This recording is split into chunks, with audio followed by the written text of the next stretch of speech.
साथियों, आज के इस वीडियो में हम पढ़ेंगे रेलगाड़ी के बारे में। रेलगाड़ी से जितने भी क्वेश्चंस बन सकते हैं आपके एग्जाम में, सभी चीज़ों को देखेंगे। तो रेलगाड़ी का कॉन्सेप्ट आप थोड़ा समझ लीजिए। समय दूरी हमने पढ़ा सीखा, उसी कॉन्सेप्ट पर आधारित है, बट थोड़ी सी क्या है इसमें चेंजेस आती है।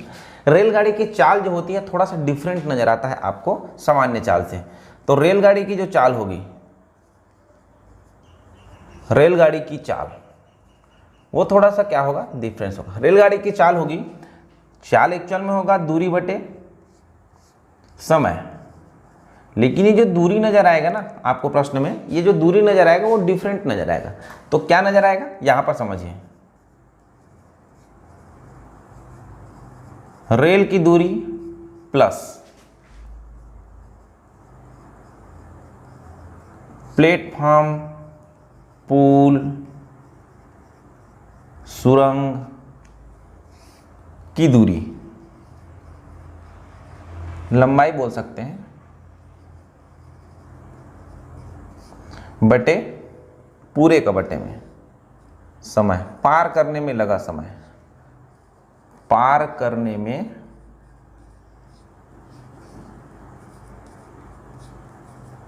लगा समय। रेल की लंबाई प्लस प्लेटफॉर्म होगा, सुरंग होगा, पुल होगा, उन सभी की लंबाई को हम ऐड कर देंगे। ठीक है, ऊपर में ये दूरी बनाएगा, नीचे रहेगा पार करने में लगा समय। ध्यान रखिएगा, व्यक्ति को पार करने में रेलगाड़ी अपनी स्वयं की दूरी को पार करवाएगा। दैट मीन्स यहाँ पर हमने व्यक्ति की दूरी यहाँ पे या व्यक्ति की लंबाई नहीं लिखा है, तो उस कंडीशन में अगर व्यक्ति को पार करेगा तो जो चाल होगा रेलगाड़ी की, वो रेल की लंबाई बटे पार करने में लगा समय। किसको किसको, व्यक्ति को, खंभे को या किसी पेड़ को पार करता है तो उसकी जो चाल होगी वो रेल की लंबाई बटे पार करने में लगा समय।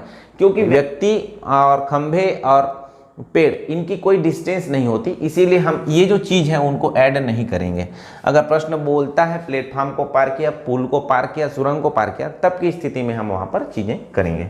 ठीक, अगली बात, हम अगर किलोमीटर पर आवर को मीटर पर सेकंड में बदलेंगे तो किससे गुणा करेंगे, 5/18 से गुणा करेंगे और ये किस में बदल जाएगा, मीटर पर सेकंड में बदल जाएगा। वही अगर मीटर पर सेकंड से किलोमीटर पर आवर बदलेंगे तो 18/5 से क्या करेंगे, गुणा करेंगे, वो किस में बदल जाएगा, किलोमीटर पर आवर में बदल जाएगा। यहाँ से यहाँ बदलेंगे तो ये कॉन्सेप्ट आएगा और यहाँ से यहाँ बदलेंगे तो ये कॉन्सेप्ट आएगा। इसका पूरा कॉन्सेप्ट मैं आपको समय दूरी में बता चुका हूँ। ठीक है, बस इतना ही चीज़ है रेलगाड़ी में, और कुछ खास चीज़ें नहीं है। सभी क्वेश्चन को धीरे धीरे देखेंगे और समझेंगे, एक एक टाइप को, ज़्यादा टाइप इसमें नहीं है, बहुत सरल टॉपिक है। तो चलिए शुरू करते हैं पहला क्वेश्चन। आइए देखिए, पहला क्वेश्चन है, बहुत सरल सा क्वेश्चन है। 260 मीटर लंबी रेलगाड़ी 120 मीटर लंबे प्लेटफॉर्म को 19 सेकंड में पार कर जाती है, तो गाड़ी की चाल किलोमीटर प्रति घंटे में आपको ज्ञात करना है। देखिए साथियों, दिया है, हमें लिखेंगे, दिया है हमें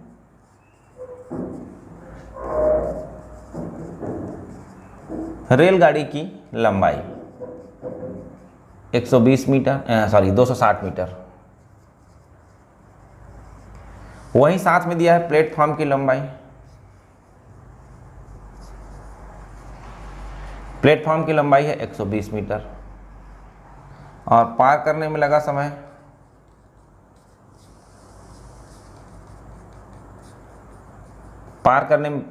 है आपका 19 सेकंड।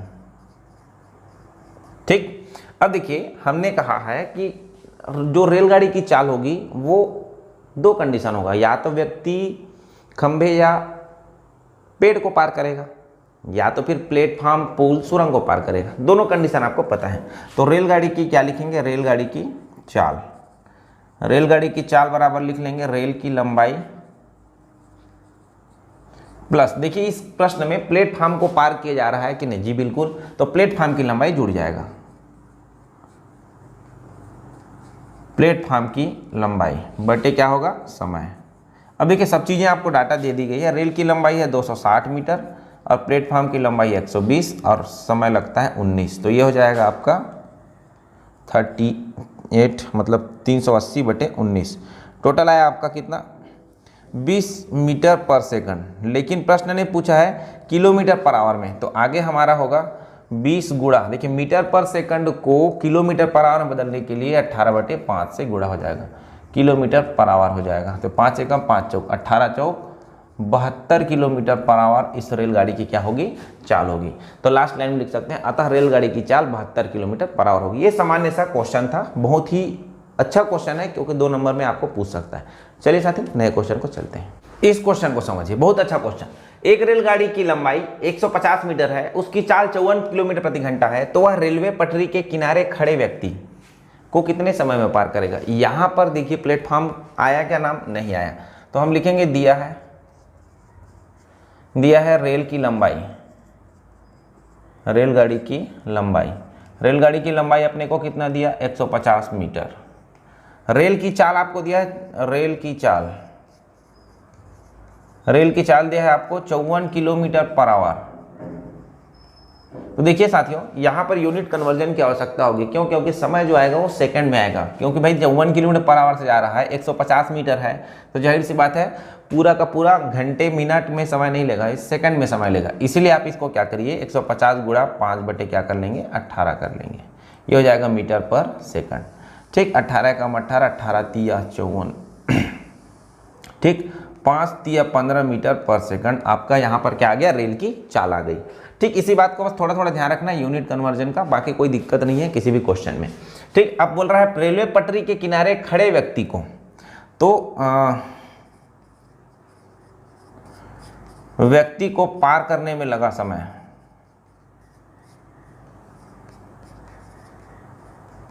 व्यक्ति को पार करने में लगा समय बराबर हो जाएगा आपका रेल की लंबाई बटे समय, बटे चाल। ठीक है, अब देखो रेल की लंबाई आपको दिया है मीटर में 150 और चाल हमने निकाल लिया है 15 मीटर पर सेकंड। तो देखो मीटर, देखो यहाँ पर मीटर और यहाँ पर मीटर पर सेकंड, तो मीटर कट गया, समय आएगा सेकंड में, तो 10 सेकंड का समय यहाँ पर लगेगा। अच्छा, यहाँ पर प्लेटफॉर्म या पुल या सुरंग की लंबाई ऐड क्यों नहीं हुआ, क्योंकि प्रश्न ने ही नहीं बोला था कुछ। अगर प्रश्न बोलेगा तो ऐड करेंगे इधर दूरी की तरफ, लंबाई की तरफ, रेल की लंबाई में ऐड करेंगे। नहीं दिया तो कोई बात नहीं, क्योंकि यहाँ पर देखिए प्रश्न में किसको पार कर रहा है, व्यक्ति को पार कर रहा है। तो ये कॉन्सेप्ट आपका बहुत सरल सा कॉन्सेप्ट था। तो चलिए साथियों याद रखना, यहाँ पर आपका यूनिट कन्वर्जन की आवश्यकता हुई थी, इसलिए हमने यूनिट कन्वर्जन कर दिया था। तो चलिए नए क्वेश्चन की ओर चलते हैं। चलिए, ये भी उसी का ही एक टाइप है, समझिएगा। एक 132 मीटर लंबी रेलगाड़ी 36 किलोमीटर प्रति घंटा की चाल से 110 मीटर लंबे प्लेटफॉर्म को कितने समय में पार करेगा। अब देखो पार किसको कर रहा है, प्लेटफॉर्म को। तो दिया है, हम लिख सकते हैं, दिया है रेलगाड़ी की लंबाई 132 मीटर, ठीक, प्लेटफॉर्म की लंबाई आपको दे रखा है 110 मीटर। रेलगाड़ी की चाल, रेल की जो चाल है वो दिया है 36 किलोमीटर पर आवर, ठीक है ना। इसको अपने को बदलना है क्योंकि ये सब मीटर में दिए हैं, ठीक है, क्योंकि इसको अगर किलोमीटर बदलेंगे तो ज़्यादा मुश्किल होगा कटाने फिटाने में, इसीलिए हम इसको छोटा कर लेते हैं। तो 36 किलोमीटर पर आवर को हम 5/18 से गुणा करेंगे तो ये बन जाएगा मीटर पर सेकंड, ठीक। 18 दूनी 36, 10 मीटर पर सेकंड।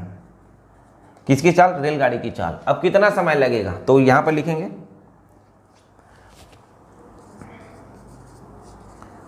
रेल की चाल या रेलगाड़ी की चाल बराबर क्या होगा, रेल की लंबाई प्लस प्लेटफॉर्म की लंबाई बटे समय, ठीक। अब समय को निकालना है जी। तो रेल की चाल है हमारा 10 मीटर पर सेकंड और प्लेटफॉर्म की लंबाई है 132 प्लस 110 बटे समय, ठीक। इतना ही होगा, 132 और 110, ठीक है। ये हो जाएगा समय बराबर 2/4/2 तो समय हो जाएगा आपका 24.2 सेकेंड, क्योंकि कटाएंगे ना भाई। लास्ट लाइन लिख सकते हैं, अतः पार करने में लगा समय 24.2 सेकेंड होगा, ठीक। बस इतना ही करना था और कुछ खास नहीं है, ठीक है ना। तो ऐसे ही निकाला जाता है सामान्य प्रश्नों को। अब चलिए इसके बहुत अच्छे अच्छे क्वेश्चन देखेंगे जो आपके एग्जाम में ज़्यादा नंबर में आने लायक है। ये तो छोटा नंबर कम नंबर में आने लायक था, अब देखते हैं ज़्यादा नंबर में आने लायक क्या क्या क्वेश्चन बन सकते हैं। चलिए सबसे आसान क्वेश्चन है, समझिएगा क्या कहना चाहता है। एक रेलगाड़ी प्लेटफॉर्म में खड़े व्यक्ति को 8 सेकंड में पार करता है। प्लेटफॉर्म पर व्यक्ति खड़ा है, मतलब प्लेटफॉर्म को पार नहीं हो रहा है, किसको पार हो रहा है, पहले लाइन के अकॉर्डिंग व्यक्ति को पार हो रहा है, तथा 264 मीटर लंबे प्लेटफॉर्म को 20 सेकंड में, अब पार हुआ 264 मीटर लंबे प्लेटफॉर्म को 20 सेकंड में पार करता है, तो रेलगाड़ी की लंबाई ज्ञात कीजिए। तो लिखते हैं माना कि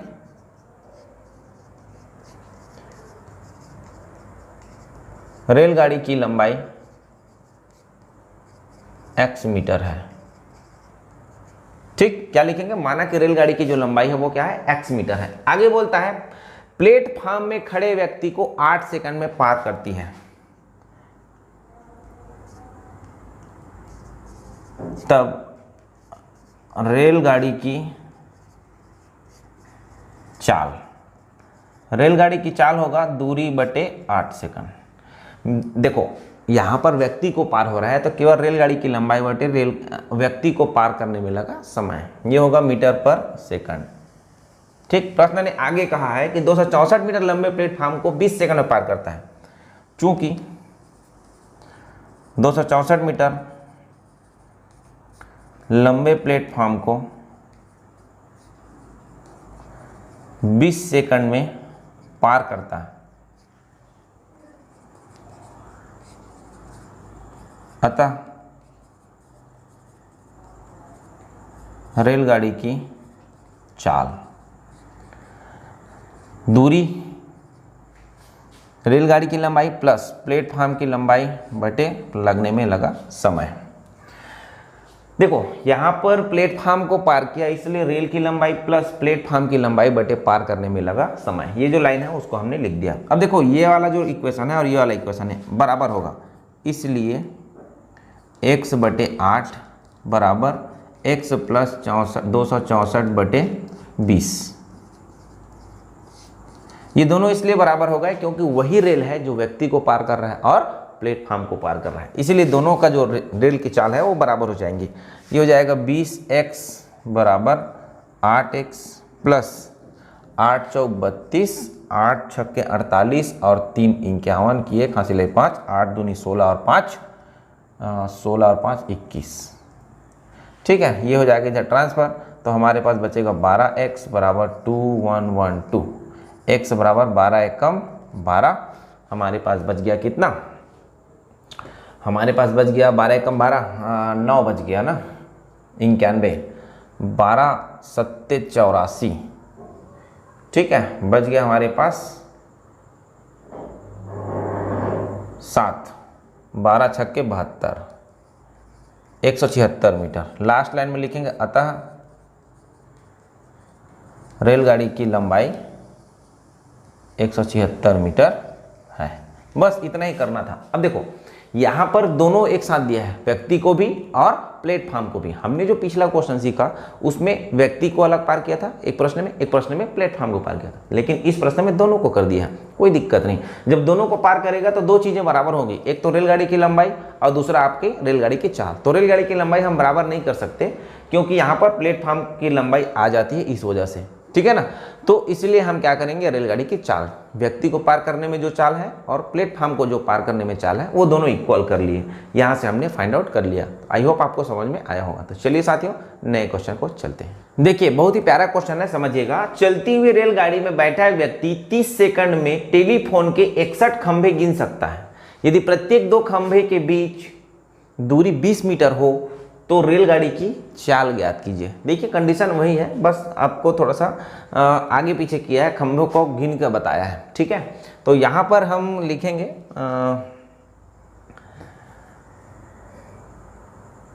दिया है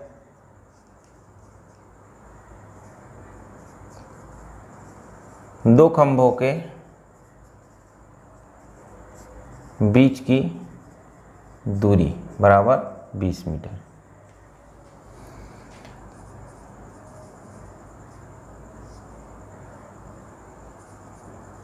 खंभों की कुल दूरी लिख लेना, 61 खंभों की कुल दूरी, क्योंकि 61 खंभे को पार किया, दो खंभों के बीच की दूरी 20 मीटर है, तो 61 खंभे को पार किया है, तो कुल दूरी जो होगा वो हो जाएगा 61 माइनस 1 गुणा 20। जितने भी खंभे दिए होंगे, जितने भी आपके टेलीफोन के खंभे दिए होंगे, या लट्ठे बोलते हैं, लट्ठे, जितने भी टेलीफोन के खंभे दिए होंगे, लट्ठे दिए होंगे, या पेड़ गड़ा दिया जाता है कभी कभी, तो पेड़ दिए होंगे उसमें एक कम कीजिएगा तब जाकर टोटल डिस्टेंस निकलेगा। तो 60 गुणित 20 ये हो जाएगा 1200 मीटर। अब ऐसा क्यों होगा देख लो थोड़ा। हमारे पास मान लो 5 खंभे हैं। कितने खंभे हैं? 5 खंभे हैं। एक खंभों के बीच की दूरी है 10 मीटर। तो यहाँ से यहाँ तक टोटल डिस्टेंस कितना हुआ? 5 खंभे है, 2 खंभों के बीच की दूरी 10 मीटर है, तो 50 तो नहीं हो जाएगा ना? नहीं होगा। देखो यहाँ पर एक डिस्टेंस मिला, यहाँ पर एक डिस्टेंस मिला, यहाँ पर एक डिस्टेंस मिला, यहाँ पर एक डिस्टेंस मिला, तो 4 ही डिस्टेंस मिला अपने को 10-10 मीटर का। लेकिन खंभे हमारे पास कितने हैं? 5 खंभे हैं। इसीलिए हम इसको टोटल निकालने के लिए 5 में कम कर देंगे, गुणा कर देंगे 2 खंभों के बीच की दूरी को, तो टोटल डिस्टेंस निकल जाएगा। तो वही चीज़ें हमने यहाँ पर किया है। टोटल 61 आपको टेलीफोन के खंभे दिए थे, उसमें एक कम कर दिया और गुणा कर दिया 2 खंभों के बीच की दूरी से, तो टोटल डिस्टेंस जो रेल पार करेगा वो पता चल गया। ठीक। अब बोलता है चलती हुई रेलगाड़ी में बैठा एक व्यक्ति, रेलगाड़ी पार तो कर रहा है लेकिन बैठा व्यक्ति को पार करवाया जा रहा है। ध्यान से समझिए, अगर रेलगाड़ी पार करेगा तो रेल की लंबाई की आवश्यकता पड़ेगी, लेकिन यहाँ पर स्पष्ट कह दिया है चलती हुई रेलगाड़ी में बैठा व्यक्ति। किसके बारे में बात हो रहा है? बैठा व्यक्ति के बारे में बात हो रहा है। अब व्यक्ति पार कर रहा है उस खंभे को, तो व्यक्ति की कोई अलग से डिस्टेंस नहीं है, इसलिए वो केवल खंभे के डिस्टेंस काउंट होगा चाल निकालते समय। तो 30 सेकंड में पार करता है ना। समय कितना दिया गया है? समय दिया गया है 30 सेकेंड। तो लिखेंगे रेलगाड़ी की चाल। रेलगाड़ी की चाल, रेलगाड़ी की चाल होगा दूरी बटे समय। अब यहाँ पर भाई रेलगाड़ी स्वयं अपने आप से पार नहीं करवा रहा है, वो किसको पार करवा रहा है? अगर रेलगाड़ी स्वयं अपने आप से पार करवाता तो रेलगाड़ी की चाल प्लस टोटल जो खंभे गड़े हैं उनकी डिस्टेंस दोनों इक्वल ऐड हो जाता। तो दूरी हो जाएगा हमारा 1200 मीटर, क्योंकि व्यक्ति पार कर रहा है, और ये हो जाएगा हमारा 30 सेकंड। तो 0 0 कट गया, 3 चौक 40 सेकंड का समय लगेगा टोटल। लिख सकते हैं लास्ट लाइन में, अतः 40 सेकंड नहीं जी, 40 मीटर पर सेकंड है। ये होगा रेलगाड़ी की चाल निकाल रहे हैं, दूरी मीटर में था, समय सेकंड में था, 40 मीटर पर सेकंड। अब आपको अगर बोलता है कि इसको किलोमीटर पर आवर में निकालो, लेकिन जनरली ध्यान रखना आप किलोमीटर पर आवर में ही चाल को देना। ये हो जाएगा 40 गुणा 18/5, 5 एकम 5 अट्ठे, 8 अट्ठे 64, 8 एकम 8 और 6 14, 144 किलोमीटर पर आवर की चाल से रेल दौड़ रहा है। आई थिंक आपको समझ में आ गया होगा चीज़ें। ठीक है, तो इस तरीके से आपको प्रश्न कभी कभी क्या करता है, कन्फ्यूजन करता है कि भाई रेलगाड़ी में बैठा व्यक्ति, शब्दों को ध्यान से पढ़िएगा कि पार कौन कौन हो रहे हैं। अगर 2 वस्तु पार हो रहे हैं जिसमें से दोनों वस्तु की लंबाई है, तो ये दूरी में उन दोनों की लंबाई को जोड़ना पड़ेगा। ये आप चीज़ें ध्यान रखिएगा। ठीक है, अब चलते हैं सापेक्षिक चाल वाले कॉन्सेप्ट पर, आइए समझते हैं उसको। देखिएगा प्रश्न में क्या बदलाव है, कैसा है। एक 180 मीटर लंबी एक रेलगाड़ी 20 मीटर प्रति सेकंड की गति से चलती हुई एक व्यक्ति जो कि गाड़ी की दिशा में 10 मीटर प्रति सेकंड की गति से चल रहा है। रेलगाड़ी की जो चाल है वो 20 मीटर प्रति सेकंड है, व्यक्ति की जो चाल है वो 10 मीटर प्रति सेकंड गति से चल रहा है, को पार करती है। रेल व्यक्ति को कितने समय में पार करेगा? अब देखिए, व्यक्ति खड़ा नहीं है, व्यक्ति क्या कर रहा है? दौड़ रहा है। तो व्यक्ति दौड़ रहा है और रेलगाड़ी भी दौड़ रही है, तो दौड़ रहा है इन द सेंस दो वस्तु गतिमान है, इन द सेंस यहाँ पर सापेक्षिक चाल की आवश्यकता होगी। मैंने पहले ही आपको वीडियो में बताया है, लेकिन यहाँ पर भी समझ लीजिए, हो सकता है कई लोग समय दूरी को स्किप करके रेलगाड़ी को ही देख रहे हों। तो अगर सापेक्षिक चाल की बात हो तो समान दिशा होगा, समान दिशा, तो सापेक्षिक चाल जो होगा वो घट जाएगा, और विपरीत दिशा होगा तो सापेक्षिक चाल जो होगा वो जुड़ जाता है।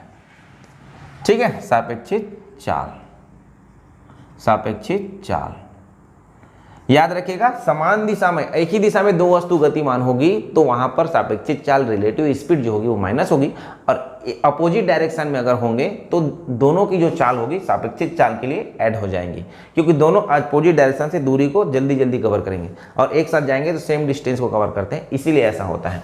ठीक है, तो ये हो गया आपका सापेक्षिक चाल का कॉन्सेप्ट। सापेक्षिक चाल का कॉन्सेप्ट में क्या बताया कि समान दिशा में होगा तो सापेक्षिक चाल घटेगी, और अपोजिट डायरेक्शन में होगा तो सापेक्षिक चाल जुड़ेगी। यहां पर दिया है, हमें लिख सकते हैं, मेंस लिख रहे हैं भाई, शॉर्टकट नहीं कर सकते। दिया है हमें रेल की लंबाई, रेल की लंबाई 180 मीटर, रेल की चाल, रेल की चाल आपको दे दिया है 20 मीटर पर सेकंड, ठीक है। व्यक्ति की चाल, व्यक्ति की चाल है 10 मीटर पर सेकंड। देखिए अभी एक ही व्यक्ति को पार करना, हो सकता है दो व्यक्ति को भी पार करे क्वेश्चन, तो घबराने का बात नहीं। तो लिखिएगा रेल की सापेक्षिक चाल, क्योंकि रेल क्या कर रहा है, उसको व्यक्ति को पार करेगा, तो जो पार करेगा उसी की सापेक्षिक चाल लिखा जाता है। तो रेल की सापेक्षिक चाल जो होगी वो 20 - 10 बराबर 10 मीटर प्रति सेकंड, मतलब जिसको हम कहते हैं ना टेक ओवर करना, बस वही चीज़ है। 10 मीटर प्रति सेकंड, एक सेकंड में 10 मीटर क्या कर रहे हो, वो आगे बढ़ रहा है, एक्स्ट्रा आगे बढ़ रहा है, ठीक। तो क्या बोल रहा है, रेल व्यक्ति को कितने समय में पार कर लेगा, कोई बात नहीं, सापेक्षिक चाल यूज करना ध्यान रखिएगा। रेल की सापेक्षिक चाल बराबर क्या हो जाएगा, लिख देता हूं एक बार, रेल की लंबाई बटे समय।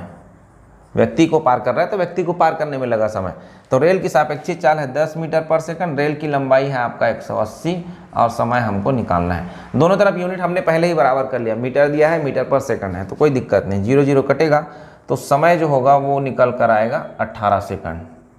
कितना सेकंड निकल कर आएगा, 18 सेकंड। तो लास्ट लाइन में लिख सकते हैं, अतः व्यक्ति को पार करने में 18 सेकंड का समय लगेगा। ये आप संबोधित करके आप लास्ट लाइन लिख सकते हैं। अतः क्या लिखेंगे, अतः व्यक्ति को पार करने में 18 सेकंड का समय लगेगा।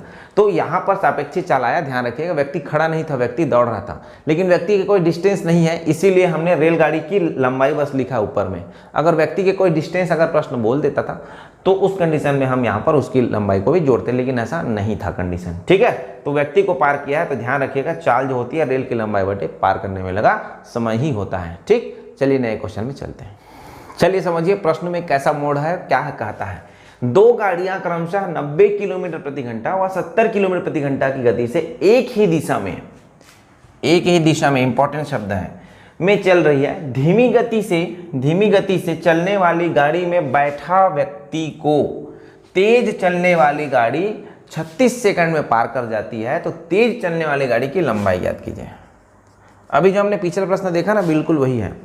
यहाँ पर देखिए रेलगाड़ी दो है, लेकिन वो एक दूसरे को पार नहीं कर रहा है। तेज गति वाली गाड़ी धीमी गति वाली गाड़ी में बैठा व्यक्ति को पार कर रहा है, तो कंडीशन है बैठे व्यक्ति को ही पार करना, इसीलिए यहाँ पर धीमी गति वाली रेलगाड़ी की लंबाई ऐड नहीं होगा और हम उसको निकाल भी नहीं सकते, केवल निकाल सकते हैं तेज गति वाली गाड़ी की लंबाई। तो यहाँ पर लिखेंगे माना कि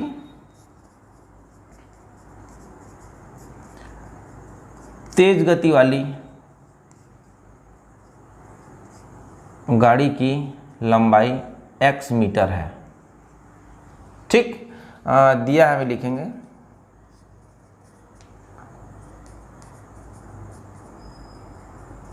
तेज गति वाली गाड़ी की चाल, यह हो जाएगा 90 किलोमीटर पर आवर। एक हो जाएगा धीमी गति वाली गाड़ी की चाल, यह हो जाएगा 70 किलोमीटर पर आवर।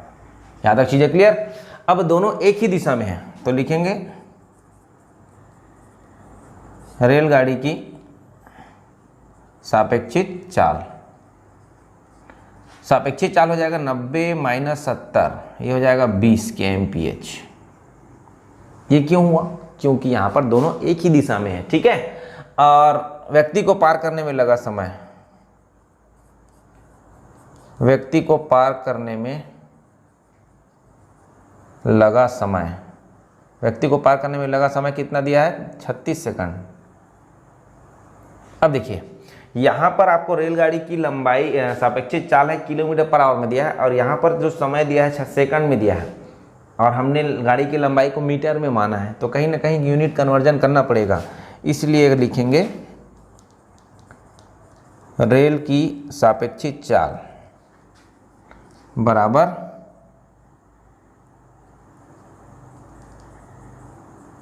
तेज गति वाले रेल की लंबाई बटे समय। अच्छा, तेज गति वाले रेल की लंबाई क्यों लिखा हूँ, क्योंकि तेज गति वाले रेल की लंबाई ही निकाल सकते हैं, इसलिए क्योंकि वो धीमी गति वाला जो रेल है उसमें व्यक्ति को पार कर रहा है ना कि दोनों एक दूसरे को पार कर रहे हैं। दोनों एक दूसरे को पार करेंगे तो ऊपर में दोनों जुड़ जाते हैं, लेकिन ऐसा नहीं हो रहा है, ठीक है ना। चलो, रेलगाड़ी की चाल है हमारा 20 kmph। हाँ, तो ये हो जाएगा 20 kmph को हम बदलेंगे मीटर पर सेकंड में तो 5/18 हो जाएगा। रेल की लंबाई है आपका, इसी को पूछा है, और समय दिया 36। ये 5/18 क्यों आया पता है आपको? ठीक है, ये 5/18 क्यों आया? क्योंकि हमने इसको मीटर पर सेकंड में कन्वर्ट किया। ओके, ये हो गया 18 एकम 18 दूनी, चलो 20 पंजे 100 दूनी 200, 100 बराबर 200 मीटर हमारा क्या हो जाएगा? फाइनल आंसर हो जाएगा। अब क्या आंसर होगा भाई? तेज चलने वाली गाड़ी की लंबाई। धीमी गति वाली गाड़ी की लंबाई नहीं निकाल सकते, क्योंकि दोनों गाड़ियां एक दूसरे को पार नहीं कर रही हैं, धीमी गति वाले में बैठे व्यक्ति को पार कर रही। बात को समझिए, ठीक है। तो इस तरीके से निकालेंगे, छोटा सा सॉल्यूशन है और क्वेश्चन लेकिन थोड़ा फंसाया हुआ है, तो दिक्कत नहीं आना चाहिए मेरे ख्याल से, समझ में तो आ गया होगा। चलिए नए क्वेश्चन को समझ। देखिए यहाँ पर क्या होता है, समझिएगा। पिछला प्रश्न था उससे थोड़ा सा डिफरेंट है, बट प्रश्न लगभग सेम लगेगा पढ़ने में। दो रेलगाड़ी जिनकी लंबाई 120 मीटर व 80 मीटर है, दो रेलगाड़ी है 120 मीटर और 80 मीटर, एक दूसरे को पार करने में 20 सेकंड का समय लगता है। एक दूसरे को, ऐसा नहीं बोल रहा है कि धीमी गति वाला जो रेलगाड़ी है उसमें बैठा व्यक्ति को पार कर रहा है। पिछला क्वेश्चन वही बोला था ना, इसलिए ध्यान रखिएगा। यहाँ बोल रहा है दोनों एक दूसरे को पार कर रहे हैं, मतलब लंबाई जो होगा वो दोनों का जुड़ेगा। यदि एक रेलगाड़ी की चाल 72 किलोमीटर प्रति घंटा है तो दूसरे रेलगाड़ी की चाल ज्ञात कीजिए। कोई बात नहीं, चलिए ये 72 को हम थोड़ा सा चेंज करते हैं, इसको हम लिख देते हैं 82 नहीं करते, 90 कर लेते हैं। चलिए 90 किलोमीटर प्रति घंटा है तो दूसरे रेलगाड़ी की चाल ज्ञात कीजिए। ठीक, चलो माना कि लिख लेंगे, माना कि दूसरे रेलगाड़ी की चाल x किलोमीटर प्रति घंटे है। अब ये x मीटर पर सेकंड क्यों नहीं लिखा? क्योंकि एक चाल अपने को दे दिया है 90 किलोमीटर प्रति घंटा, ठीक है ना। बात समझ में आई? क्योंकि एक रेलगाड़ी की चाल हमको किलोमीटर पर आवर में दे दिया है, तो दूसरे रेलगाड़ी की चाल को हम मीटर पर सेकंड में करेंगे तो दिक्कत हो जाएगा हल करते समय। इसलिए इसको भी आप क्या कर लीजिए, किलोमीटर पर आवर में। बाकी देखेंगे कि इसको क्या बदलना है, ठीक है। रेल की कुल लंबाई यहीं पे निकाल लेना, 120 + 80 बराबर 200 मीटर। कुल लंबाई लिखा हूँ यहाँ पर, एक रेल की लंबाई कुल लंबाई लिखा हूँ, दोनों को जोड़ देंगे। क्यों जोड़ेंगे? क्योंकि दोनों एक दूसरे को पार कर रहे हैं, कोई व्यक्ति पार नहीं हो रहा है, ठीक है ना। दोनों एक दूसरे को पार हो रहे हैं, इसीलिए दोनों की जो दूरी होगी, दूरी निकालेंगे वो दोनों का ऐड होकर निकलेगा। एक दूसरे को पार करने में 20 सेकंड का समय लगता है, और समय कितना बताया है? 20 सेकंड का। तो प्रश्न बोल रहा है एक रेलगाड़ी की चाल 90, हाँ रेलगाड़ी की सापेक्षिक चाल लिखेंगे, रेलगाड़ी की सापेक्षिक चाल। अब देखिए, दो रेलगाड़ी जिनकी लंबाई 120 और 90 है, एक दूसरे को पार करने में 20 सेकंड का समय लेती है। यदि एक रेलगाड़ी की चाल 90 किलोमीटर प्रति घंटा है, दूसरे रेलगाड़ी की चाल ज्ञात कीजिए। अब यहाँ पर देखिए, एक ही दिशा में है कि अपोजिट डायरेक्शन में है, ये प्रश्न अपने को नहीं दिया है, तो थोड़ा ऐड कर लेते हैं। चलिए इसमें, यदि दोनों एक ही दिशा में गतिमान हो, ठीक है, एक ही दिशा में गतिमान हो, ये पॉइंट आप एक्स्ट्रा ऐड कर लीजिएगा। यदि दोनों एक ही दिशा में गतिमान हो तो रेलगाड़ी की जो सापेक्षिक चाल होगी वो होगा 90 - x, दोनों आपस में घटेंगे। ओके, चलो अब रेलगाड़ी की सापेक्षिक चाल जो होगी ये होगा। अब रेलगाड़ी की सापेक्षिक चाल हमारा होगा 90 - x, या इसको ऐसे भी लिख सकते हैं आप इधर से, 200/20 बराबर 90 - x। लेकिन ये मीटर और ये सेकंड और ये किलोमीटर पर आवर है, तो कैसे आप डायरेक्ट हल कर लेना? नहीं कर सकते, तो इसको आप मीटर पर सेकंड में बदल लीजिए। तो इसको आप मीटर पर सेकंड बदलेंगे, 5/18 से गुणा कर लीजिए। लीजिए ये जीरो कट गया, 2 × 1 = 2, 2 × 18, 5 × 1 = 5, 5 × 4 = 20, तो 9 × 4 = 36 इधर हो गया, बराबर 90 - x। ठीक, तो ये हो जाएगा x बराबर 90 - 36, तो x बराबर हो जाएगा 4 और 5, 54 किलोमीटर पर आवर आपका क्या हो जाएगा, आंसर हो जाएगा। ये बात चीजें समझ में आई। अगर यही बोलता विपरीत दिशा में है तो 90 प्लस यूज होता है यहाँ पर, क्योंकि सापेक्षिक चाल एक दूसरे के लिए बहुत इंपॉर्टेंट रखता है रेलगाड़ी में, क्योंकि एक दूसरे दोनों गतिमान है, इसलिए सापेक्षिक चाल की आवश्यकता हमेशा पड़ेगी। तो ये इस तरीके से निकाला जाएगा जब दो रेलगाड़ियाँ एक दूसरे को पार करेंगी। दो रेलगाड़ियाँ में एक रेलगाड़ी में बैठे व्यक्ति को पार करने वाला कॉन्सेप्ट पिछले क्वेश्चन में समझा। इसमें क्या है, दोनों रेलगाड़ी एक दूसरे को पार कर रही है, समान डायरेक्शन में है, अपोजिट डायरेक्शन में बस यहाँ पर प्लस लग जाएगा, कोई दिक्कत नहीं आएगा। ठीक है, तो इस तरीके से बनाया जाता है। सामान्य क्वेश्चन है, लेकिन क्वेश्चन की घुमाव में थोड़ा सा आपको समझना है कि कैसा घुमाया गया है क्वेश्चन। ठीक है ना, बस देखना, ध्यान से समझना है कि रेलगाड़ी किसको पार कर रहा है, एक दूसरे को तो लंबाई जुड़ जाएगा, अगर केवल व्यक्ति को तो लंबाई एक ही जन का होगा जो पार कर रहा होगा।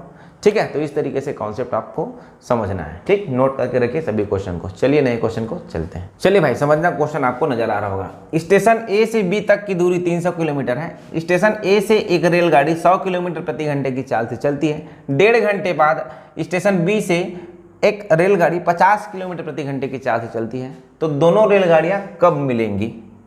ठीक, मतलब कितने घंटे में मिलेंगी। दूसरा कंडीशन है, दोनों रेलगाड़ियां जहां पर मिलेंगी वहां से ए तक की दूरी। ये दो क्वेश्चन आपको निकालना है। ठीक, पिछला हमने समय दूरी में सीखा है, बिल्कुल वही कॉन्सेप्ट है, क्योंकि समय दूरी रेलगाड़ी का कुछ क्वेश्चन आपको ओवरलैप करते हैं। अभी तक हमने जो पिछला क्वेश्चन सीखा बस वही थोड़ा सा डिफरेंट नजर आता है रेलगाड़ी और समय दूरी से। ठीक है, अब जो क्वेश्चन हम बाकी बच गया रेलगाड़ी का, वो पूरा का पूरा समय दूरी का कॉन्सेप्ट है। बस की जगह रेलगाड़ी आ जाएगा, कार की जगह रेलगाड़ी आ जाएगा, बस बाकी सेम है। तो देखिए, 1.5 घंटे बाद ये निकला है, ये 1.5 घंटे तक चला है, तो यहाँ पर तो सापेक्षिक चाल सबसे पहले निकलेगा। दिया है, हमें लिखेंगे एक रेलगाड़ी की चाल 100 किलोमीटर प्रति घंटा, दूसरी रेलगाड़ी की चाल 50 किलोमीटर प्रति घंटा, टोटल दूरी 300, ये सब लिखना है। सापेक्षिक चाल होगा हमारा 100 प्लस 50, 150 किलोमीटर पर आवर। क्यों?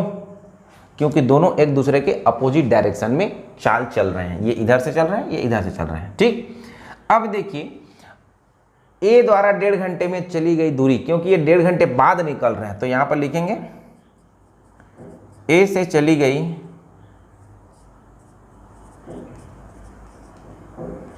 रेल द्वारा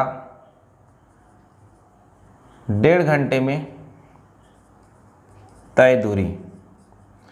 ठीक, 100 गुणा 1.5 घंटा, ये हो जाएगा 150 किलोमीटर। ठीक है, कितना किलोमीटर? 150 किलोमीटर ये अकेले चले गया। कौन? ए से जो निकला है वो। 300 में 150 अकेले चले गया। अब शेष दूरी निकालेंगे यहाँ पर, शेष दूरी। तो शेष दूरी 300 में अकेले चला है, तो ये सापेक्षिक चाल के लिए काउंटेबल नहीं होगा जी। 150 किलोमीटर शेष दूरी हो जाएगा। ठीक, प्रश्न ने बोला है कि कब, दो प्रश्न मैंने कहा कि कब मिलेंगे, तो रेलगाड़ियों के मिलने का समय है, रेलगाड़ी के मिलने का समय, रेलगाड़ी के मिलने का समय हो जाएगा आपका सापेक्षिक शेष दूरी, या सापेक्षिक दूरी बोलते हैं इसी को, शेष दूरी या सापेक्षिक दूरी है यही। मतलब जब दोनों गाड़ियां एक साथ चलना शुरू करेंगे तो उनके बीच जो डिस्टेंस होगा वही सापेक्षिक दूरी कहलाता है। बटे हो जाएगा समय, बटे हो जाएगा चाल, सापेक्षिक चाल, क्योंकि निकाल रहे हैं हम समय। शेष दूरी हो जाएगा हमारा 150 और सापेक्षिक चाल है 150, मतलब वो 1 घंटे में मिलेंगे। कितने घंटे में मिलेंगे? 1 घंटे में मिलेंगे। कितने घंटे मिलेंगे? 1 घंटे। अब शुरुआती समय से बोलेगा तो 2.5 घंटे, क्योंकि 1.5 घंटे बाद ये निकला है। अब इसके निकलने के बाद 1 घंटे में मिलेंगे ये लोग। ये हो गया पहला प्रश्न का आंसर। लेकिन प्रश्न ने बोला है जहां से मिलेंगे वहां पर ए से दूरी ज्ञात करना है, ए से दूरी। ठीक है, तो कहां पर मिले हैं भाई? 1 घंटे में मिले हैं, मतलब यहां से 1 घंटे ये आया। ठीक है, तो ए द्वारा 1 मिनट, बी द्वारा निकाल लेना, जो लास्ट में निकलता है उसी का निकालते हैं। बी द्वारा तय की गई दूरी।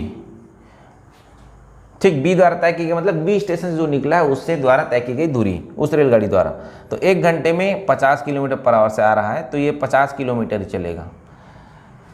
1 घंटा ही चलाइए तो 50 किलोमीटर पर आवर ही चलेगा 1 घंटा में, तो टोटल 50 किलोमीटर चलेगा।